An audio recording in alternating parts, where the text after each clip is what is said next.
So yun guys, what's up sa inyo? So alam naman po natin yung trending ngayon, balita dito sa Taiwan. So sa mga nagtatanong nga po pala kung kumusta po ako, kumusta po yung kalagayan namin dito. So masasabi ko po na okay kami dito at wala namang nangyaring masama. Hindi kami nasaktan or hindi kami napahamak.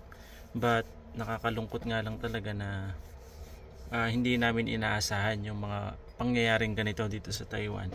And yun nga, early in the morning before 8 AM papasok ako ng work. So yun nga, biglang lumindol. So 5 second nag-alarm yung cellphone namin. So ganun ka-accurate yung bansang Taiwan pagdating sa mga sakuna. Merong alert sa cellphone na if ever naman na merong earthquake, lindol, mag-a-alarm siya. So yun nga, nagulat lang ako biglang nag-alarm yung cellphone ko, and then suddenly yun nga, lumindol na ng malakas dito sa lugar namin dito sa may Taichung.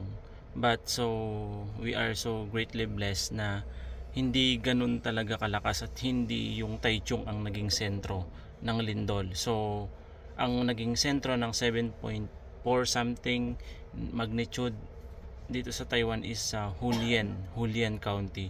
So nakakaawa yung mga tao doon. Nagguguho talaga yung mga building, yung mga bahay. So meron mga landslide.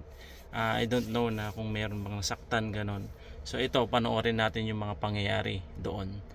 But dito sa Taiwan, so it's been a normal na nangyayari dito yung mga lindol na ganito. So normal lang sa kanila, hindi sila nagpapanik, and talagang tuloy lang sila sa trabaho. So ikaw worry na worry, but sila tumatawa lang, nag-i-smile ganon.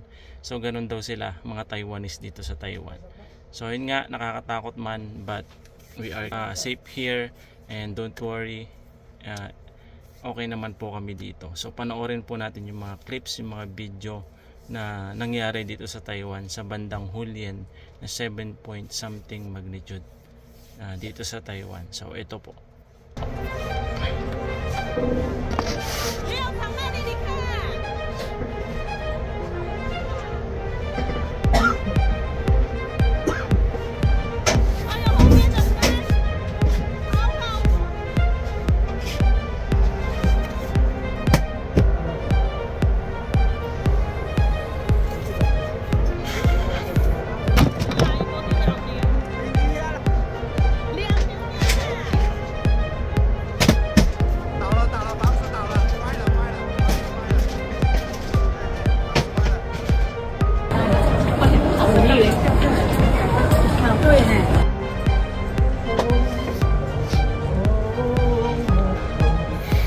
So ayun mga kabayan, so nakakalungkot, and yun talaga yung parang pinaka-disaster nila dito sa Taiwan. So pray for Taiwan and keep safe always, at patuloy tayong manalangin sa ating Panginoon.